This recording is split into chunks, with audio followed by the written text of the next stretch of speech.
अस्सलामुअलैकुम फ्रेंड्स, क्या हाल है? कैसे हैं? ठीक है, उम्मीद करता हूँ आप सब ठीक होंगे।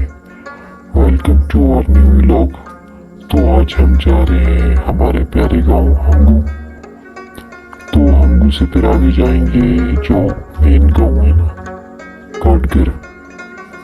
ये भी हंगू के इलाके में आता है। तो चलो हम जाते हैं इससे आगे टूर पे, जो है डैम, जो करेक्ट साइड एक डैम है ना, वहाँ हम जाते हैं टूर करने के लिए। तो चलिए आपको दिखाते हैं प्यारे नज़ारे, खूबसूरत पहाड़ और डैम और हमारे दोस्त वगैरह। चलिए देखते हैं। मैं और मेरे एक दोस्त हम गए हैं फतेहजंग से, और एक ये दोस्त है, ये हंगू में थे ऑलरेडी, इनका घर है ना। तो हम तीनों मिल के गाँव गए। तो आगे से हमारे जो कज़न मामू वगैरह थे, उनके साथ मिलकर हमने खूब इंजॉय किए, टूर का मज़ा लिए।